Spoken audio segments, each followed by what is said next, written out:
Good evening and welcome to Freedom Speech and You for August 27, 2023. Tonight's show is entitled Tropical Storm Idalia Sets Path to Florida. And really, that has put me on, a path that had me change what I'm talking about tonight because I had to prepare for that. And as a resident of Florida, that's just what happens. Good evening to Nick Rich, Andrea, Aaron West, and let's see, where do we have the viewers? All the viewers are on YouTube, so there's 4 more of you out there. Introduce yourselves. Anyway, so Idalia is setting its path to Florida, and we will pull something up later to talk about that. The other thing that happened today is earlier this week, Crew 7 launched from Kennedy Space Center. And today, Crew 7 docked with the International Space Station. So that happened this morning. So that's our space news. Crew 6 is supposed to depart within a matter of days after Crew 7 arrives. But with Idalia, will they land here in Florida, or will they go somewhere else, or will they just wait for Idalia to pass through? Because Idalia is going to affect the weather. Good evening, Benny Loco. So we have that going on.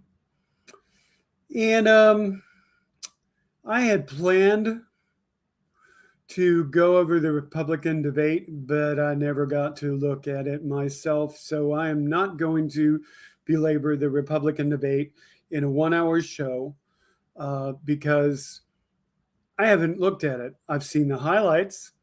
If you've seen the highlights and you want to talk about it in chat, that's wonderful. We can talk about it.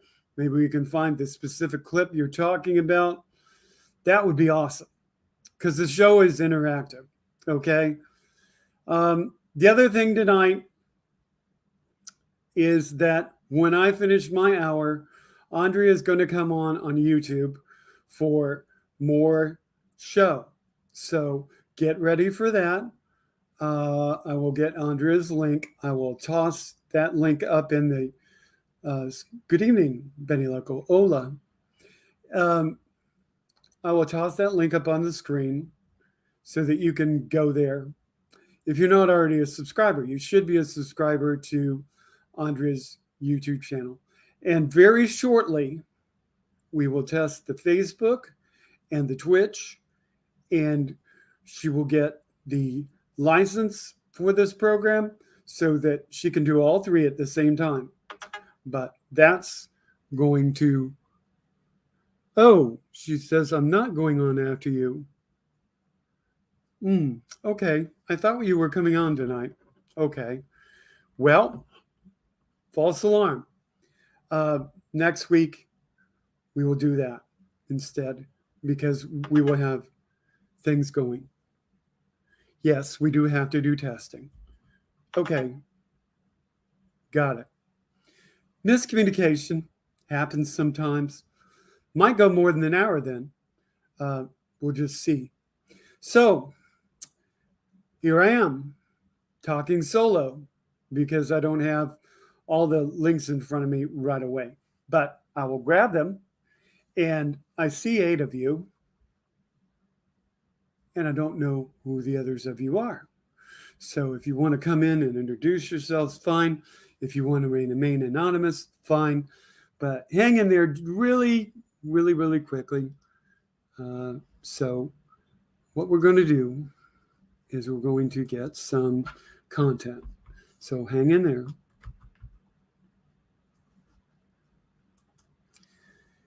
How are you feeling tonight? You can talk about that.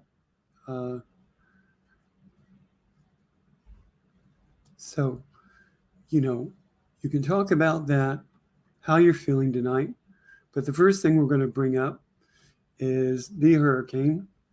And hopefully we're not going to get an ad and all that crap in front of it. If we do, we'll go to a different source.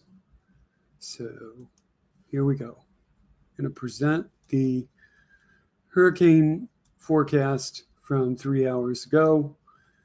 Okay. Oops, and it's not a hurricane, it's a tropical storm.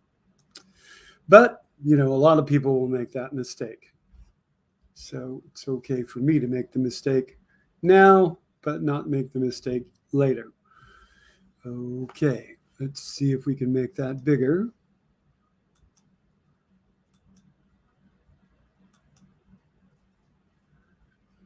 The only thing about making it bigger, here we go. Okay, for you people who are good at geography, you know where these things are, but you're going to strain your eyes unless you have a big screen. So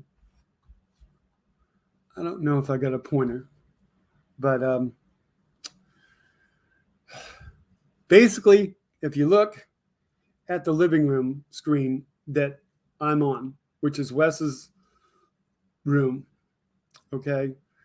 If you look above, video. Yeah, it went away. Okay, if you look above the lampshade, you'll see possibly 90 west, and that is Mexico, okay? So at 4 p.m. Sunday, it's going to be off the east of Mexico. At 1 p.m. Monday, it's going to be approaching the tip of Cuba. At 1 p.m. Tuesday on these predictions, good evening, WW. It's going to be above the Florida Keys. At 1 a.m. Wednesday, it's approaching the Florida coastline. And the one thing about these is, good evening, Phantom Dennis. The one thing about these is you're looking at a plot of where the eye could go. You're not looking at a plot of where the entire keep saying hurricane.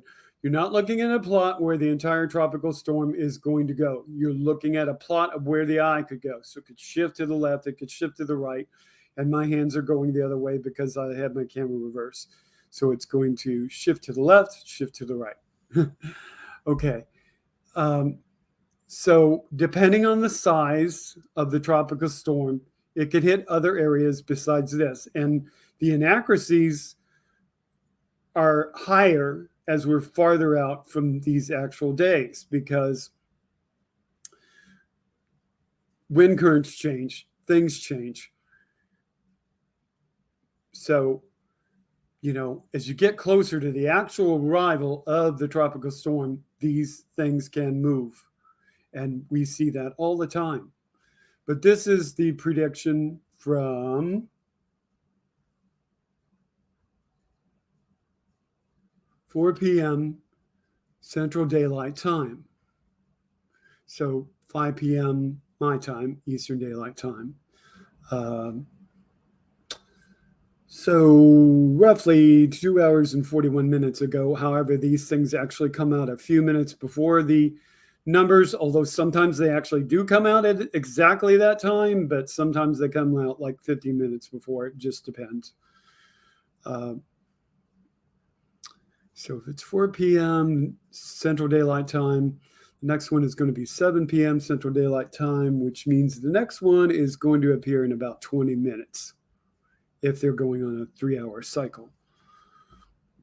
I forget if they're on a 3-hour cycle yet or how that works, because the cycles are dependent upon the proximity, and that is how they do that, But the closest that they do, except when it's actually on land, is like 3-hour cycles. It all depends on how many times they fly the plane. It all depends on what's going on, where they are, how much data they can gather. And the accuracy gets better when you get micro measured data. So this is all I know from watching the weather forecaster, the meteorologist. Okay, so that's the discussion of Idalia. We had the crew, let's see, we had the crew 7. So let's see if we can find that.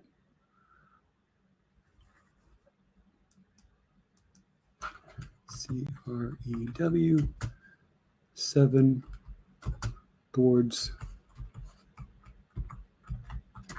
ISS.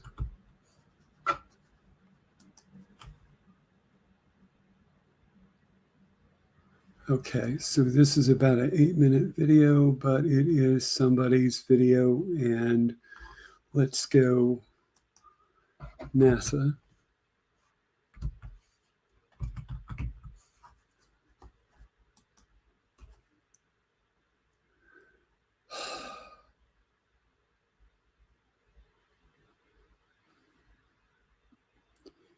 How long is that one? That one's really long.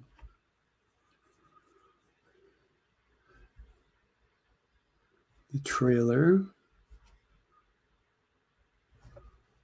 Well, here's what I'll do. I will go to NASA and I will see what videos they have.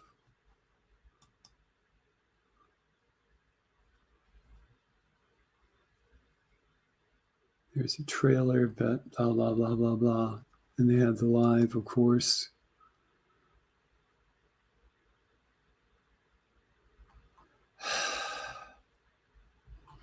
Who can I use besides NASA?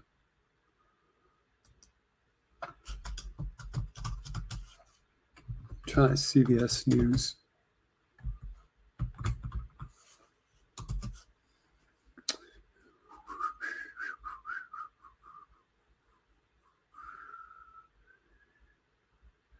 That's a long video. Okay, welcome ceremony, 7 hours ago. That's good. That should be good.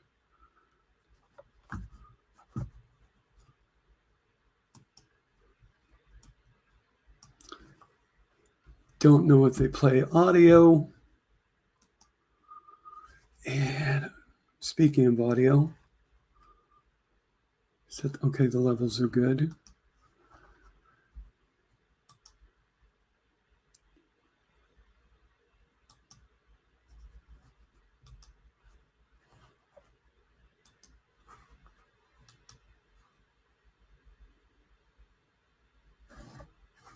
And make it big. Make it big. Ready for the event.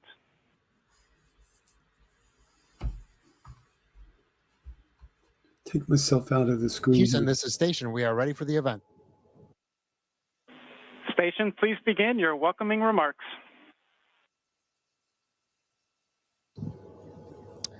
Okay, on behalf of Expedition 69, welcome to the ISS, and it is an honor to have Crew 7 with us. Congratulations to the NASA and SpaceX teams. Amazing job once again on successfully and flawlessly getting our crewmates up here to us. So thank you so much. I'll now pass it off to the Expedition 69 commander, Sergey. Good afternoon, everybody. Expedition 69 is very glad to greet new crewmates on International Space Station. First of all, I want to say congratulations for arriving. Congratulations with successfully flight, launch, and docking. And I want to say for Satoshi and Andreas, welcome back on ISS. This is not first flight for you, but my extremely congratulations for Jasmine and Konstantin with your first flight. You became now the real astronaut and cosmonaut, and I believe this is will be so very significant event all your life. Welcome aboard, happy flight, and looking forward to together, work together. And Russian now. Поздравляем 7-й экипаж Дрэгона с успешным прибытием на станцию, стыковкой. ждали вас очень сильно. Ждем работы Good совместной evening, на Casper станции. Northerner. И добро пожаловать на станцию повторно. Это для Эндриаса. Сатоши не первый раз уже летает. Но мои самые большие поздравления, конечно, для тех, кто первый раз летит в космос. Прилетел Жасмин и Константин. Константин у нас представитель набора 2018 года. Он первый, кто из этого набора полетел, и это такое большое событие для всего набора. Желаю двигаться дальше в этом же направлении. Удачи нам всем. Все, удачного полета. Спасибо, что наконец-то прилетели к нам. Next one. Thank you, Sergey and Frank, for the welcome. It's so good to see all your smiling faces. Okay, so just to establish who's who, the four in the front are the ones that just arrived, and she is the commander of the mission of Crew 7. So these four in the front, they're the ones that just arrived.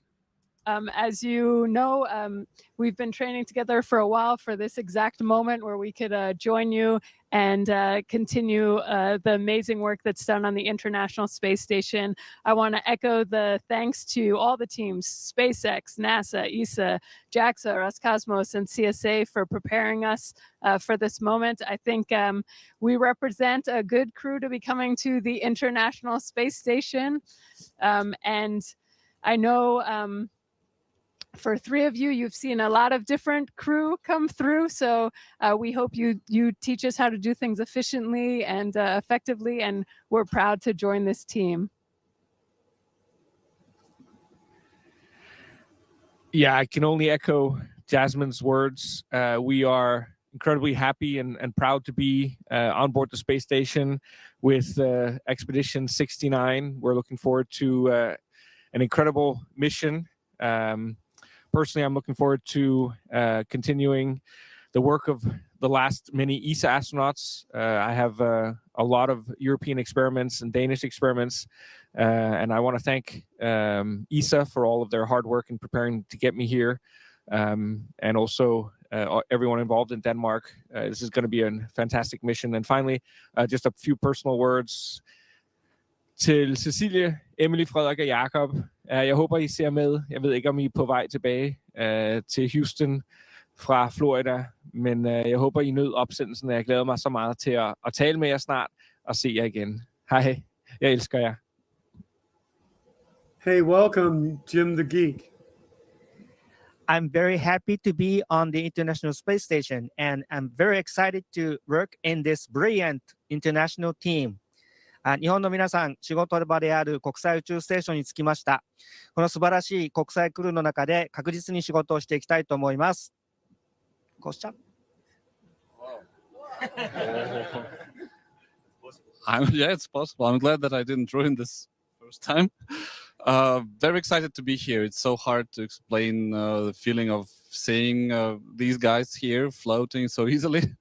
Very excited, looking forward to long duration flight. And also I want to point out again how important it is to work together in unity. And this is International Space Station. We are the most international SpaceX flight. Right now you see 5 nationalities here, and we are looking forward to work together, continue ISS 79 and ISS 70 expeditions. Now a few words in Russian. Очень рад здесь быть. Спасибо большое. Всех очень приятно видеть. Здесь такая домашняя атмосфера. Неожиданно просторно после того, как мы летели на корабле. Очень благодарен всем, кто участвовал в подготовке к полету. Все агентства, и Роскосмос, НАСА, Европейское и Японское космическое агентство. Отдельное спасибо SpaceX за корабль, за то, как мы классно долетели. Неожиданно легко. Я ожидал, что будет тяжелее. И своему набору, вот то, что Сергей говорил, 2018 года, ждем всех здесь. Надеюсь, что будет такая передача эстафетной палочки безостановочная, в которой мы все окажемся скоро на МКС. Спасибо всем большое.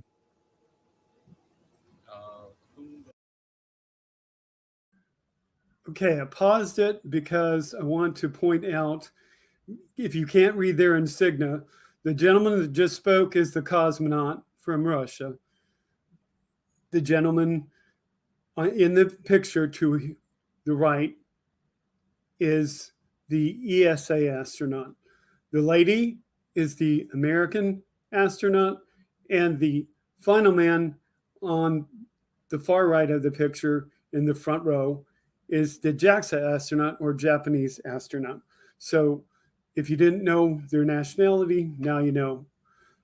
More than likely, but I haven't been watching, those that are in the back that are in black shirts, that's probably Crew 6, because obviously 4 complement. And they're wearing probably, I can't really see it, but they're wearing probably something that is close to, like their SpaceX garb that they come off around, or they're wearing something else that they wear. That's why they had the contrasting shirts. And then the other 3, the gentleman on our left and the 2 gentlemen on the right, those would be the ones that came up in the Soyuz. So that's where you get 4, 4, and 3. So just establishing that. Okay.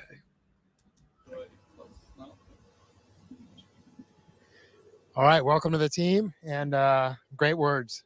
Thank you so much once again to the NASA team, the SpaceX team, and to all the agencies. What an amazing crew.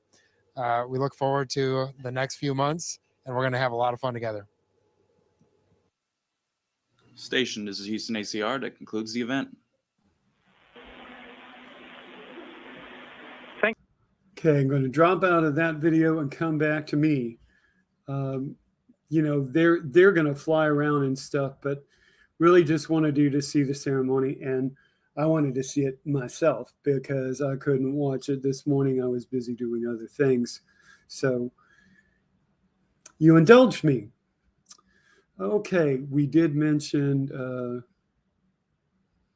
we mentioned 3 things in the open. We mentioned the tropical storm. We mentioned Crew 7. And we mentioned something else. Oh, I know what. Okay. SpaceX has been floating around the launch time of Starlink. And the locals or the people that come to visit usually go crazy because they're like, why don't they just launch Starlink when they're supposed to launch Starlink? One of the things that commonly happens and is common knowledge when you're here on the Space Coast is that when the crew mission does not succeed on its first attempt, or the first attempt is scrubbed for weather, but in this case, it did not succeed. There were technical issues. When that happens, if the Starlink is supposed to follow it, it's never really announced, but the bottom line is, even though there is quite a distance between the 2 pads, SpaceX prioritizes NASA and the crewed mission because they're getting paid for that. They're the customer. NASA's the customer. And you don't mess with the customer. You do not destroy the rocket that is designed for the customer. So you do not launch the Starlink. And the Starlink moves. And it gets to the point like, Starlink's supposed to happen here. Nope, it doesn't happen because it doesn't happen before the launch. It doesn't happen until the launch happens with the crew, and they bump it and they bump it and they bump it. And that's just one of the things that happens. So if you're out there looking at the SpaceX schedule, there's your answer. They don't launch one of their private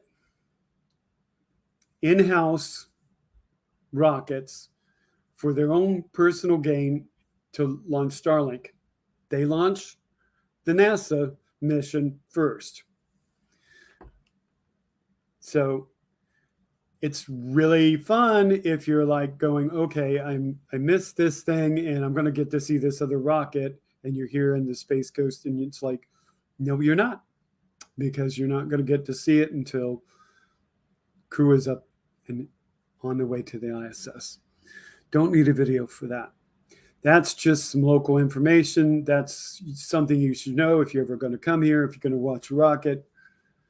And that's that stuff. Okay, we had a topic. I wanted to go over the Republican primary debate, but that I'm not going to go over because I haven't looked at it. So what do I have in here?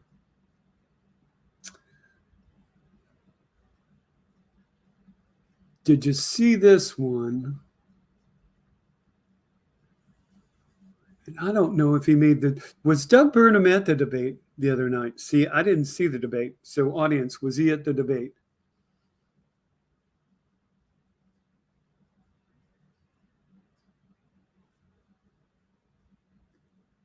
I got some long stuff here. You know, I could go into these, but I haven't reviewed these myself. So I'm going to go look at what I did watch today.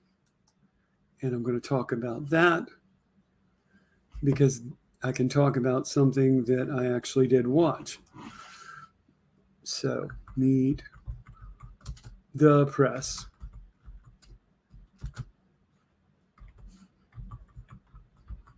For 8/27/2023.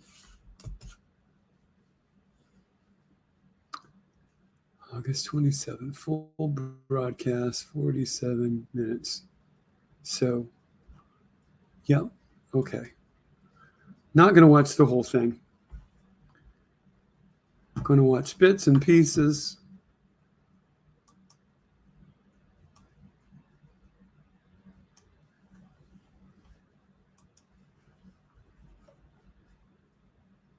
Hi, Scotty B. Yep, Vivek was on there. You got it.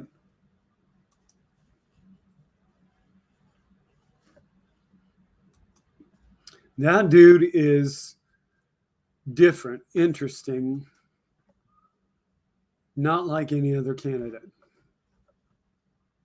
So here's Meet the Press. For the fourth time and becomes the first president to have his mugshot taken. His 18 co-defendants, including his former chief of staff, also surrendered after being charged for their efforts to overturn the 2020 Georgia election results. What has taken place here is a travesty of justice. And at the party's first debate, Trump's rivals promised to support him, even if he's a convicted felon. Would you still support him as your party's choice? As Trump navigates his legal challenges, will any of his political challengers find a path to beat him?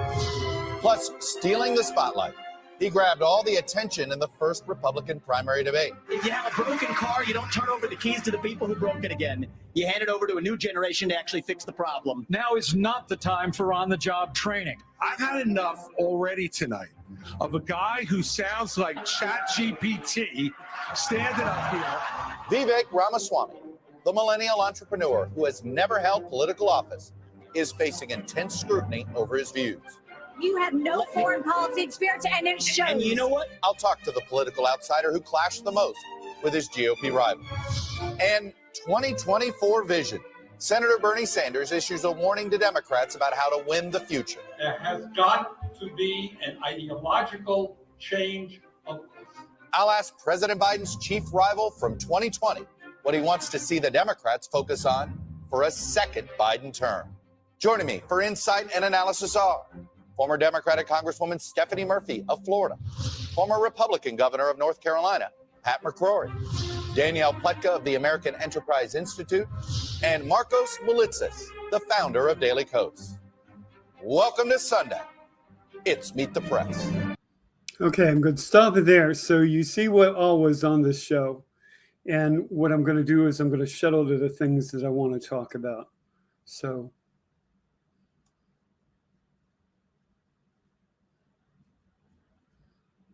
we've heard enough from Trump.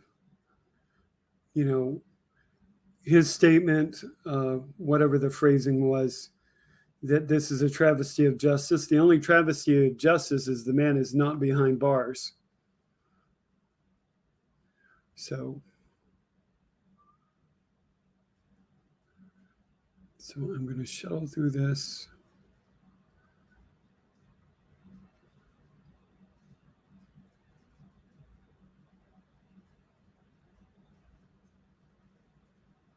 This may actually be the interview. So let's see.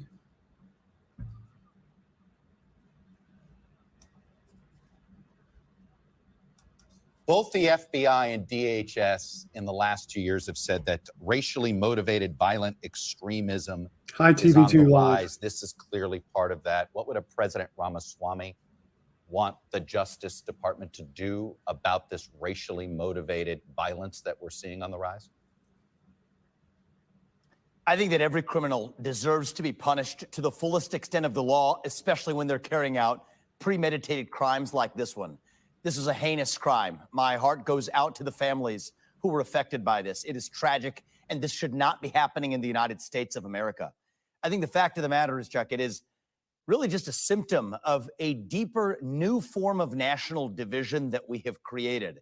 And I think one of my top jobs as the next U.S. president is really to lead with a national tone of character that reminds us of how we are all united across our diverse attributes. I think part of the problem is we have obsessed so much over racial and other genetic differences that we have forgotten all of the ways we're really the same as a country. And I do think we need a leader and in the White House developing that national character for this country again. We also do have a mental health epidemic across this country, Chuck, that really is reflective of a hunger for purpose and meaning. We need to fill that void, address the mental health epidemic, but this is a tragedy and deserves to be called out as heinous. That's exactly what it was. Why do you think? Okay, so basically, fundamentally, the dude denies all of the history up to this point. He doesn't seem to know anything about the history of this nation, the people that are oppressed because of their face, how they look. He just doesn't have any perspective. He thinks all of this is brand new. It's not. We have a long history. It doesn't matter what laws have been passed.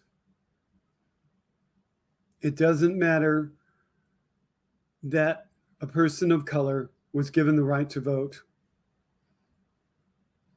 It doesn't matter because there are still large pockets of this country where people are judged for the color of their skin, and they are persecuted for that. They experience things that people with light skin do not experience every single day, everywhere they go. And he's denying it. He denies history. This is typical of Republicans. They deny history. They don't want to talk about history. They want to talk as though everything is modern. They want to talk as though every violent act is caused by a mental health issue. But they don't do anything about solving those that are mental health issues, and they don't do anything about creating better mental health. Hey, Jackie, welcome. That's the problem. Talk, talk, talk, but no real solutions and no foundation for how we got here. None whatsoever.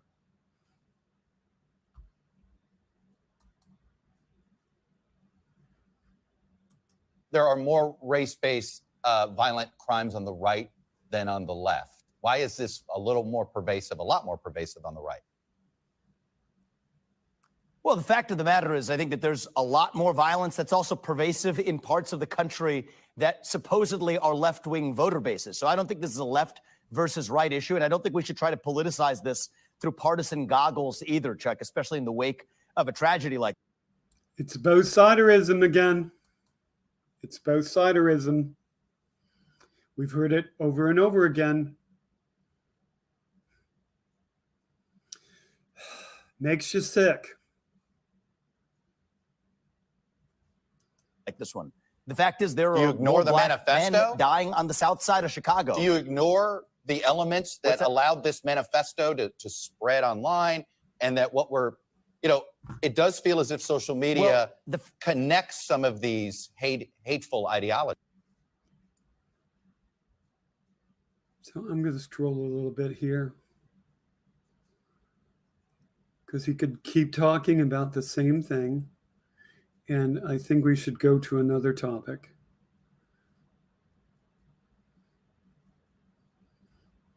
Because he's not offering any solution.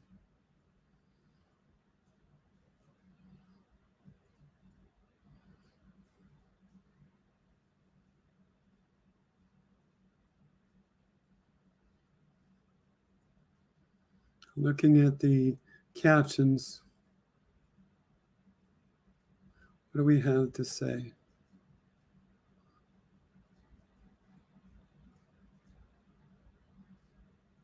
I think this is it. And a lot of people are asking this question. If you believe Donald Trump is the greatest president of the 21st century, he's running. Why are you running against him? Why do you think his second term won't be as good as his first? Well, look, I did say he's the best president of the 21st century. From George Bush to Barack Obama to Joe Biden to Donald Trump, I think it's not even close. Who was the best of those presidents? In my book, I judge by results. That being said, I believe I can take the America First agenda even further than Donald Trump did. I think I will be more effective in uniting this country in the process. Look at the way we're running this campaign. I'm not leaving any state behind, any city behind, no American left behind, from the south side of Chicago to Kensington, to places where traditional Republicans don't go. I think I am best positioned to deliver a landslide election, a multi-ethnic working class majority.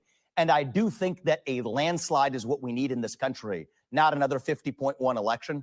And I'm the only candidate in this race who can actually deliver that. Look, a Politico neophyte outsider became president and couldn't get a lot of the things done that he wanted to get done in Donald Trump. Why do you think somebody with less experience than Donald Trump had is somehow going to make the federal government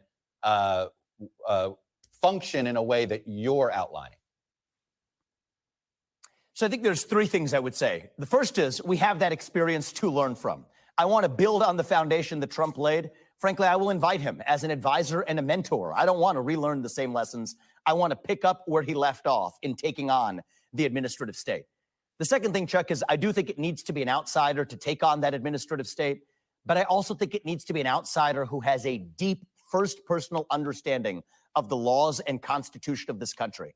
I think Trump was in many cases duped by his managerial advisors, for example, who said that you can't fire employees in the federal government due to civil service protections. Read the law. Turns out those civil service protections only apply to individual firings, not to mass layoffs. Mass layoffs are absolutely what I will bring to the DC bureaucracy.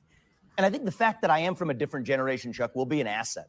I'm able to reach young Americans. I'm able to reach people who haven't traditionally been brought into the mold of Republican politics. I don't even talk about Republicans and Democrats. And so I think I'll be able to build a greater moral mandate across generations that helps unite Americans around the America First agenda rather than making it a strictly partisan affair. Let me bring up a couple questions. Okay, I'm going to pause there and welcome Jolie to the chat room. Hey, Jolie, good evening. So let me shuttle again.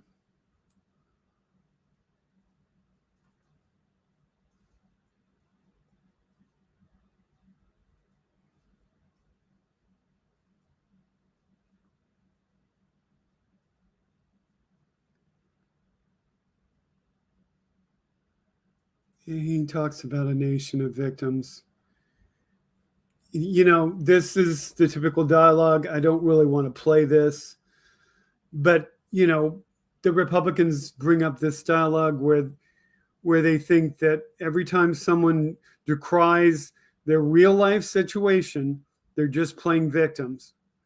Because, again, like I said earlier, he denies the history of the people that are really victims of the history of this country who live as though nothing has changed since before slavery has been abolished in some areas.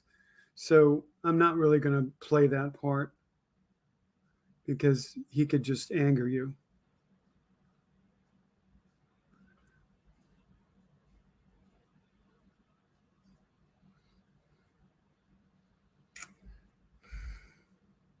You can watch it yourself. Not sure how much more of this there is.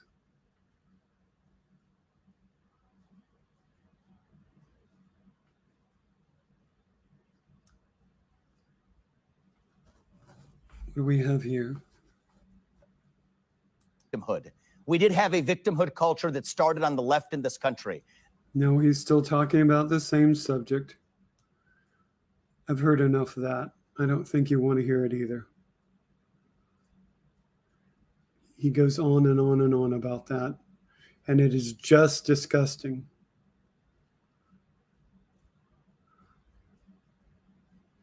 He doesn't deserve a voice on this channel.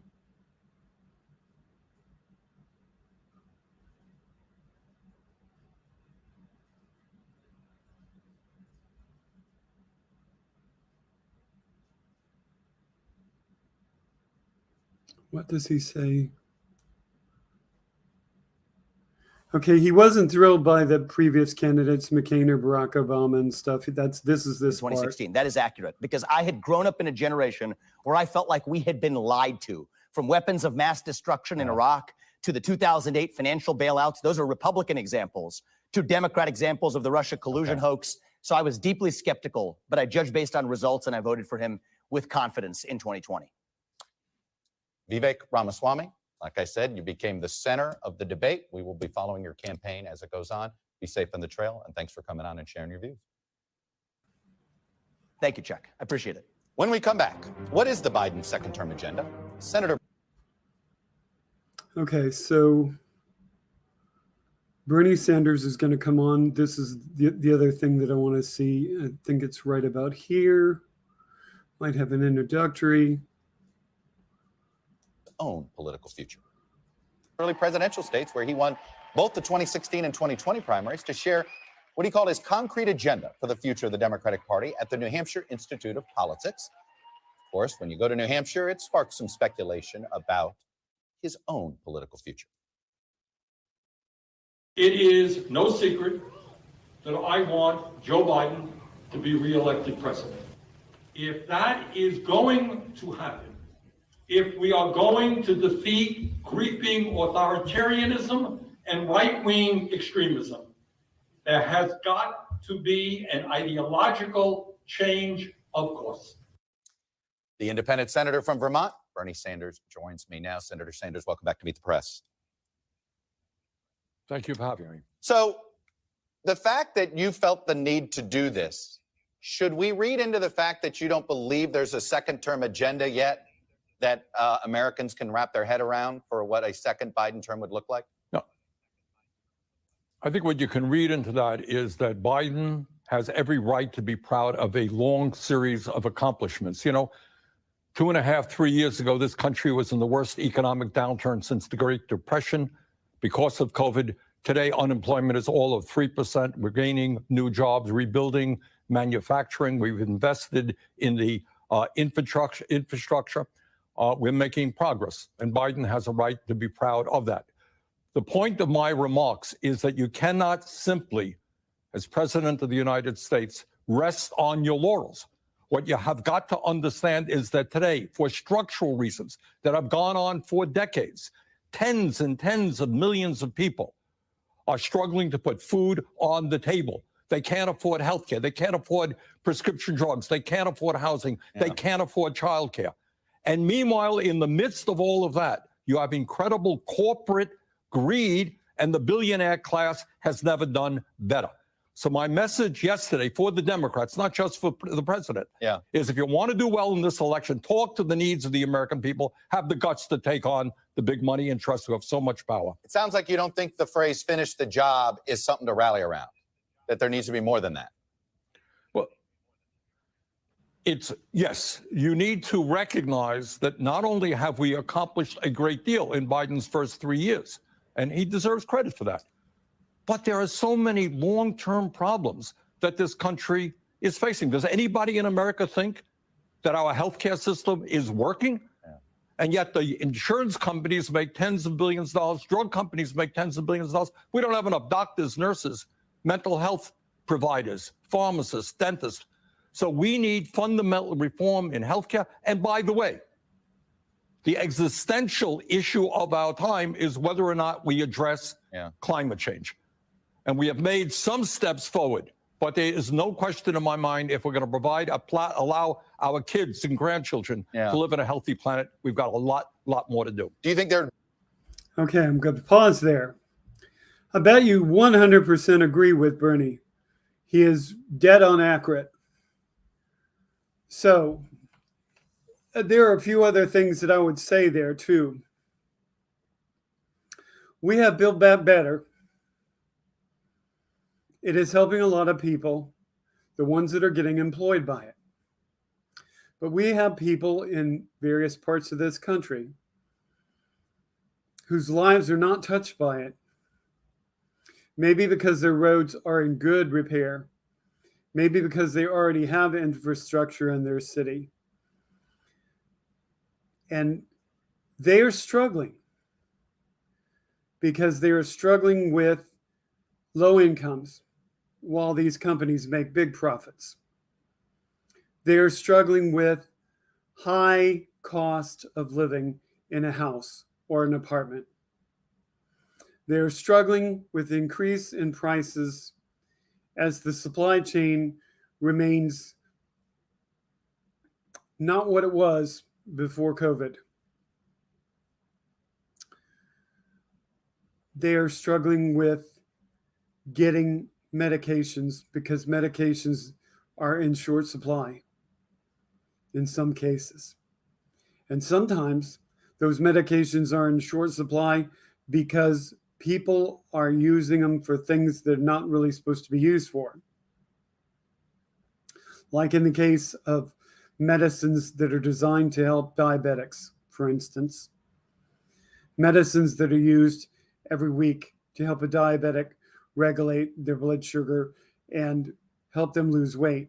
And we have people out there that are not diabetic, that are going to doctors, that are getting these medicines and using them as weight loss medicines. That's just one example. So we need to have better health care. We need,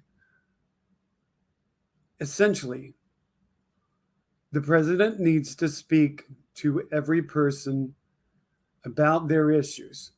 The president's people, the people that go and campaign because the president doesn't maybe go to every city. They need to do the same thing. You can't just talk about Build Back Better. You can't just talk about this success and that success. You have to talk about what's going to help the people that you're standing in front of. You have to. Because that's how you get them to vote for you. So, my friends, you're going to vote for Joe Biden, most likely. Because you know the alternative is that Donald Trump, who is most likely going to be the nominee regardless of whatever happens, is going to win.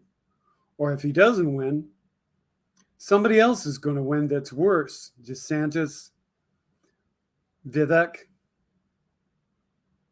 and all of these people, you know, some of them have their good things, but they're still not for abortion rights. They're still not for giving back autonomy to the woman. There are so many other issues.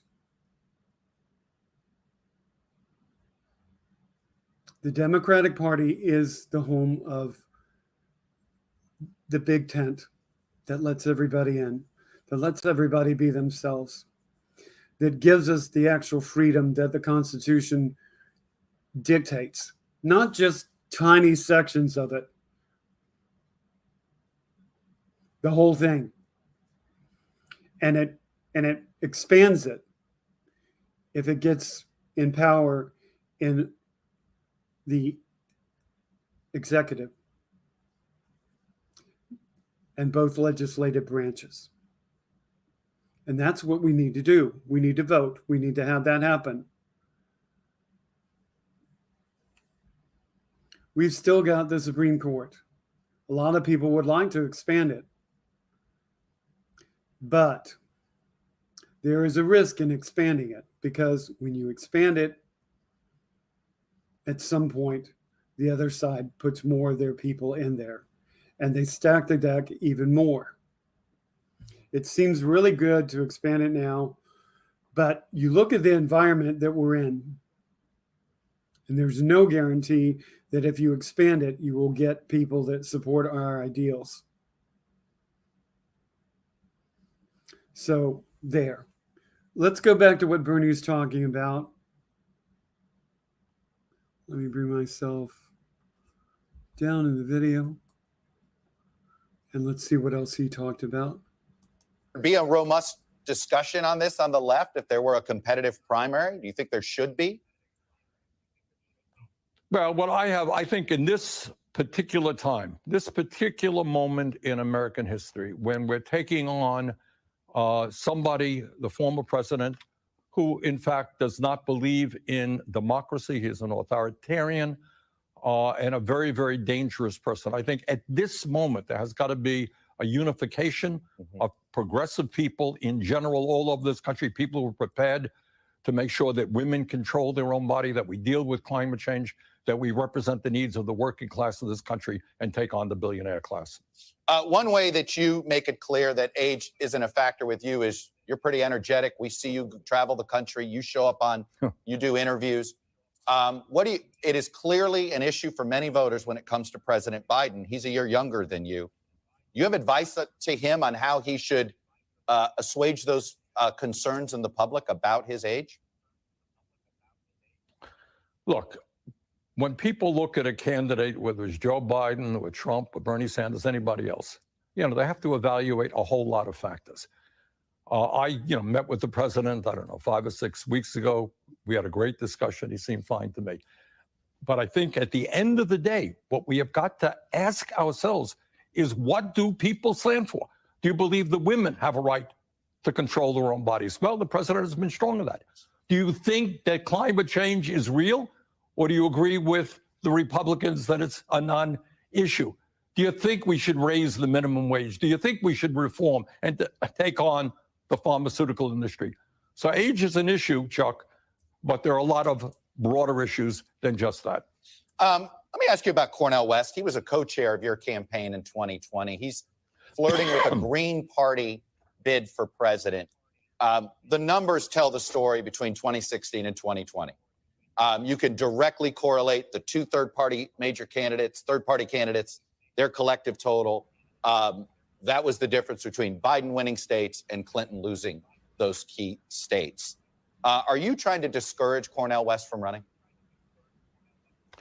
Well, I've known Cornel for many, many years. He's a very independent-minded guy. He will do what he wants to do. I just think, again, I think Cornel or anybody else can play an important role now about raising issues that are not always discussed. But at the end of the day, I think the progressive community in general and the American people have got to make a decision as to whether we stand for democracy or authoritarianism, or whether or not we're going to represent working class families. One of your chief political advisors is concerned that Cornel West is being taken advantage of by maybe people that simply want his name on the ballot. Do you have those concerns? I really haven't followed it that closely. All right. Bernie Sanders, the independent senator from Vermont, who we saw in New Hampshire yesterday. Thanks for coming on and sharing your views with us. Good to see you. Thank you. When we come back, the Republican presidential hopefuls tried to make the case for why they are the best alternative to Donald Trump. But do Republican voters really want an alternative? Panelists next. Welcome back. Panelists here, former Democrat. Okay, that's the panelist part. You can watch that on your own. I don't know if there's anything else here worth looking at. The panelists do interact very well with each other, and there's some humorous moments where they don't agree with each other. This is the data download. That's probably got some stuff in it. Polling data. What we learned from that split inside the Republican electorate in Iowa. Data download is next.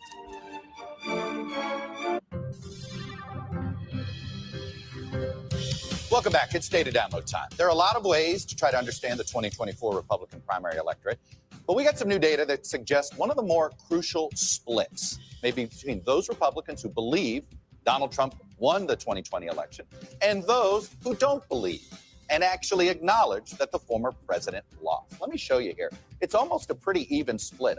Barely a majority believe Donald Trump's false assertions. 41% of Iowa Republican caucus goers do not believe Donald Trump's claims. And you know what? Remember that with all of these polls, it is the people who answer the polls. So those primarily are the people with landlines or the people that just answer every call because they don't know how to screen calls. And there's a lot of us who do not answer these polls, and we may not even get called. So what? It leads to some interesting splits. Your favorability of Donald Trump depends on whether you believe him. Those that believe him, 92% favorable rating. Those that don't believe him, just 30% have a favorable rating here. As you can see, DeSantis, Scott, and Ramaswamy all have more evenly divided favorable ratings among both groups. In theory, they might be able to unify the two groups. Donald Trump, not so much. Shows you a potential way to build a coalition. Look at the divide between these two groups. Again, 51-41 here. Gun enthusiasts, much more likely to be a gun enthusiast if you're in the believe category, 43% not believe. Religious affiliation, more devoutly religious, those that believe Donald Trump's lies. You're more likely to be moderate if you don't believe Donald Trump's lies about the election. And as you can see here, the biggest divide among those that believe and don't believe, your college education status. Nearly 60% have a bachelor's degree among those that do not believe Trump's false assertions. And it also leads to some interesting splits on some key issues. Use of military at the border, gender-affirming care ban for minors. As you can see here, significant divides. But among the most significant might be the idea of more aid for Ukraine. Just a quarter of those that believe Trump's lies support more aid for Ukraine. Over half who do not believe Trump's lies support more aid for Ukraine. So as you follow this primary season, keep track of those that believe the election lies of Donald Trump and those that don't inside the Republican electorate. Monday will mark the 60th anniversary of the March on Washington, where nearly 250,000 Americans gathered on the National Mall in the fight for civil rights. Some know the event best as the day Dr. Martin Luther King Jr. delivered his I Have a Dream speech, where he brought attention to race relations, police brutality, and voting rights. Many of the same issues we're still dealing with today. 3 days ahead of the march, Dr. King responded to some of his critics right here on Meet the Press. I'm sure that many whites, both North and South, have the feeling that we are pushing things too fast and that we should cool off a while, slow up for a period. I cannot agree with this at all, for I think there can be no gainsaying of the fact that the Negro has been extremely patient. We have waited for well now 345 years for our basic constitutional and God-given rights. And we still confront the fact that we are at the bottom of the economic ladder. I think instead of slowing up, we must push at this point and we must continue to move on. And I'm convinced that our moving on will not only help the Negro cause, so to speak, but the cause of the whole of America, because the shape of the world today just doesn't permit our nation the luxury of an anemic democracy. Those words may be 60 years old, but they have an impact today. When we come back, who has more to lose if a third-party candidate jumps into the presidential race? Panel's next. Welcome back. So let's look at a Biden general election campaign and this idea of a third party. Pat, you are a big part of No Labels. You guys are recruiting candidates. Okay, I'm going to jump out of that because that is all speculation. So I'm at an hour. Is there anything that you all want to talk about that I haven't talked about so far?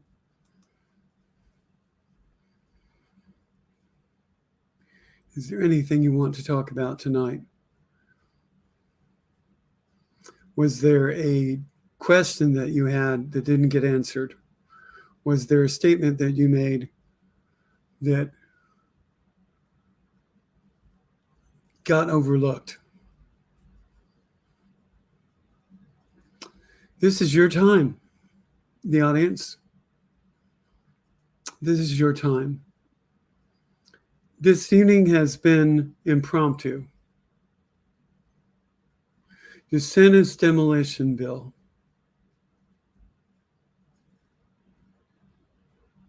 Yeah, DeSantis has been passing a lot of bills in the middle of the night. And Andrea did hint at some of those, but I didn't get in communication with her to get this thing.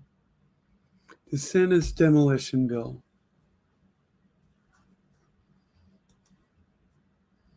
DeSantis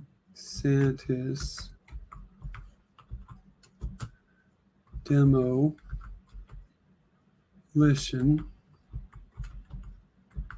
bill.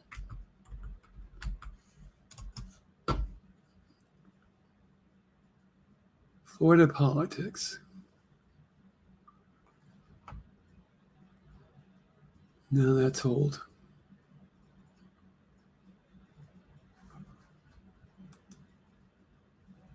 Can't sort it.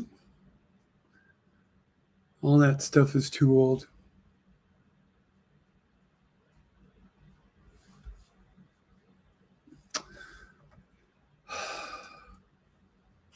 Wish I could remember what Andrea mentioned.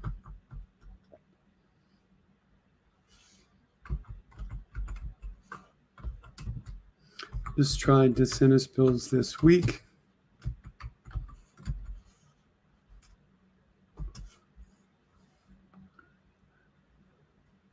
That's June. Again, that stuff is old. All of these searches are old. Now, we do have bill actions by the Florida Senate for August 27th.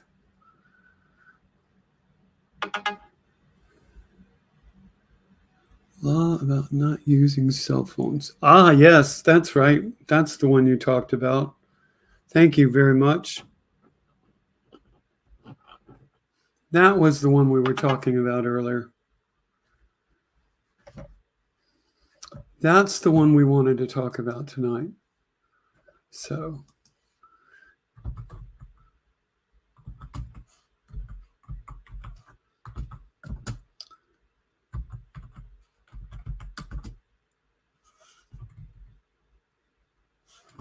put 2023 on it just to make sure.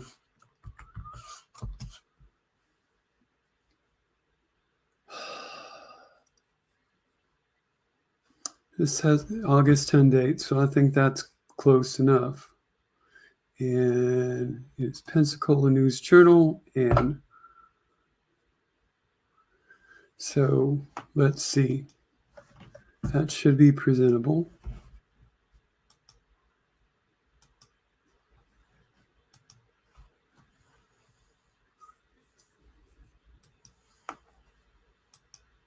This was the one. And get this bigger.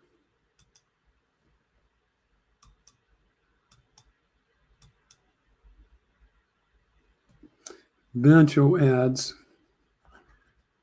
Don't know if we can get rid of them. Okay, thanks. But I think this is good. New Florida school phone rules catches parents off guard. What else changed over summer? And we will make the thing bigger because the headline was big enough, but the rest is not.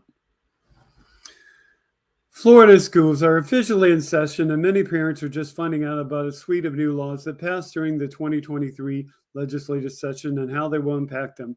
Among the bills is House Bill 379, which Governor DeSantis signed into law. This happened in May. The new bill introduced sweeping changes to how students interact with technology in K-12 public schools. Part of this new changes prohibit students from using wireless communication during instructional time. But the key point here, let's roll down.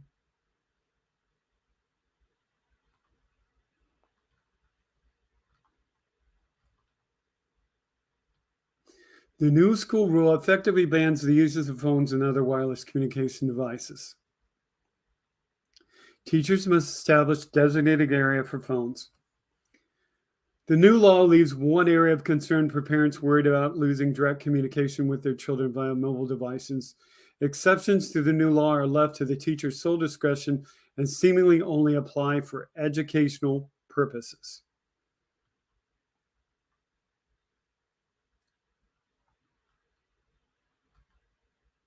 Now let's see if the article actually says that, because this is the part. A student may not use a wireless communication device during instructional time except when expressly directed by a teacher solely for educational purposes. A teacher may designate an area for wireless communications during instructional time. Let's see if it gets to the line.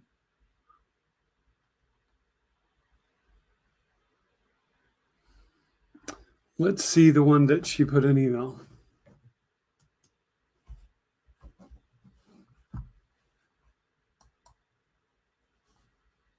No, that's not one. Okay, it's not really in the article, but the article that Andrea read, is very specific. The teacher has full discretion over the use of the cell phone in the room. And this includes emergencies. So what we're getting at is if there is an active shooter in the school, the teacher has the phones, the kids don't have their phones. The teacher has to allow them to have their phones. If the active shooter goes around and wounds or kills the teacher, the kids still don't have their phones. They can't call 911. How many kids at Marjorie Stoneman Douglas called 911? Probably lots. And every other school where a child has had a phone. But this damn new law takes the phones away from the kids while they're at school and gives the teacher sole discretion to give the phones back. So if the teacher is wounded or killed, those kids cannot get their phones. They can't call 911. And if they're the start of the attack, and if this individual is using a silencer to be silent and go around the campus, or if they're at a distant part of the school and other kids are at the other part of the school and they don't hear the gunfire, and they don't say to the teacher, hey, I need my phone, I hear gunfire, and the teacher doesn't agree with them. You've got a situation where you've got an active shooter at school going around and nobody can call 911 and nobody can call their parent.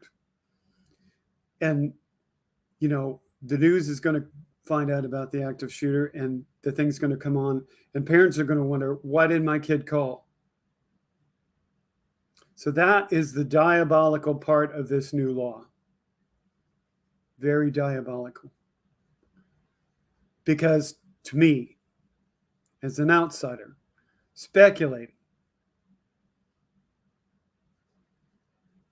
if I were you, I would say, what is the goal of this law in that regard? Is the goal to hide what's going on?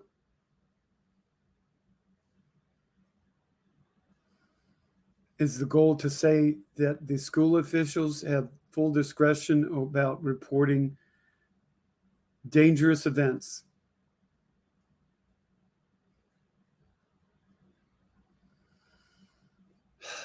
I don't know, but it doesn't sound good to me. A child is given a cell phone so that a parent can get in touch with the child in an emergency situation. Yes, this is a good point. Or if the teacher has a heart attack, the email I got from the kids' school was actually following this law.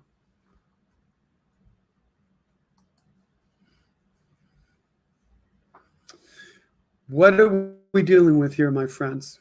We're dealing with another authoritarian individual. DeSantis is like Trump in that regard.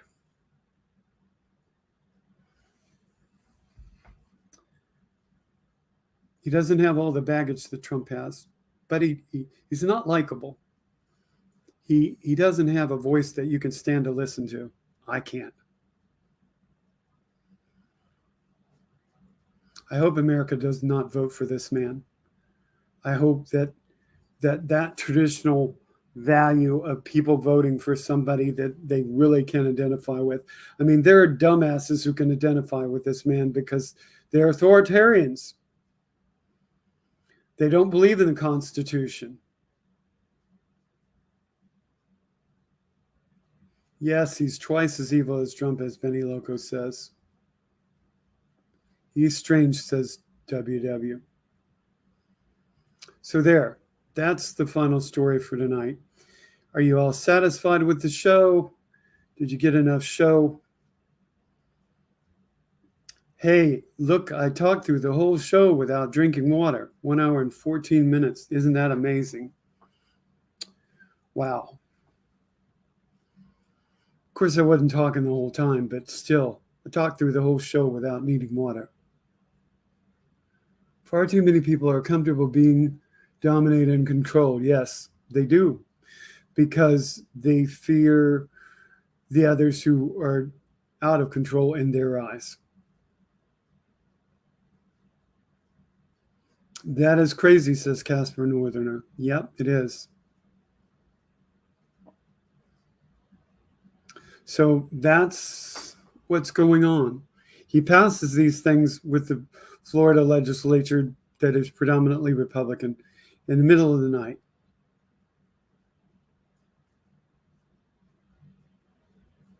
Because it's easy and they don't have to think, says Jim. Yep. So what's the plan? The plan is to dominate us. That's the plan. But don't let them dominate us. Vote them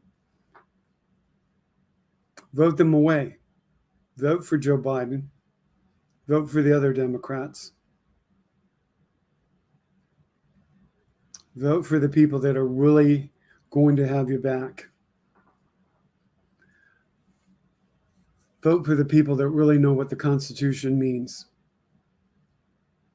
I don't feel dominated, says WW.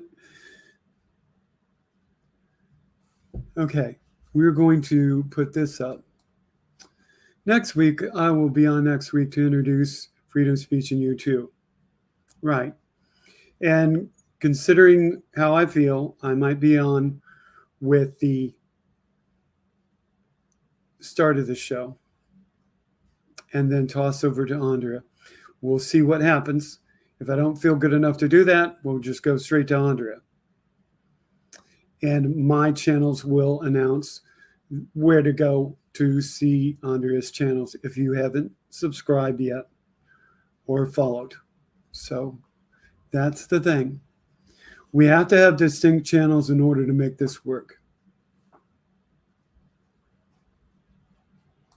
Yes, Benny Loco has a good point. No, Kenneth, voting isn't going to stop the murders between here and the election. What's the plan?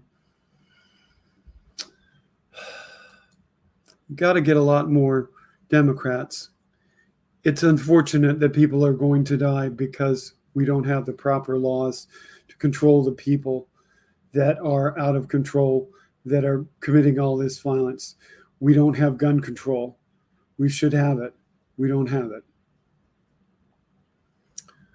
We have people who are panicked, who are Republicans, who want to sit in their house with all their guns, probably never firing a lot of them.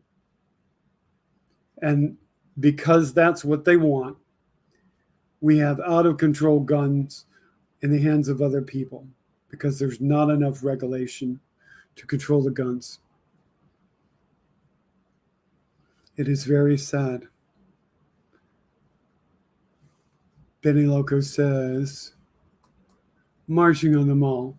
That should be a plan, a show of numbers. Yes, 60 years have passed. It would be a nice thing to do it again. And it would show a real presence of the people of the United States. It would show that those issues that mattered 60 years ago still matter today, because many of those issues are not resolved.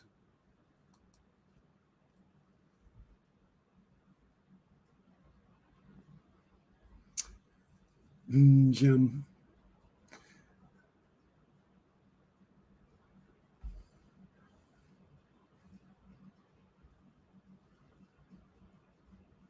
WW says, they really think the poor folks in the city are going to rebel and raid the rural areas. No, it's the people in the rural areas who raid the city and cause havoc.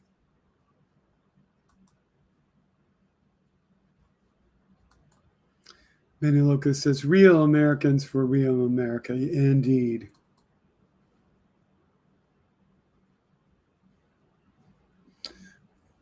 Nick Rich says, guns do not make you courageous. Character does. Amen, Nick.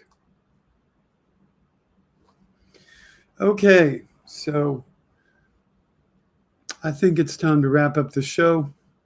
You've been a wonderful audience. And if I'm able to be, I will be back next week to start the show off. And Andrea and I will work that out. Okay.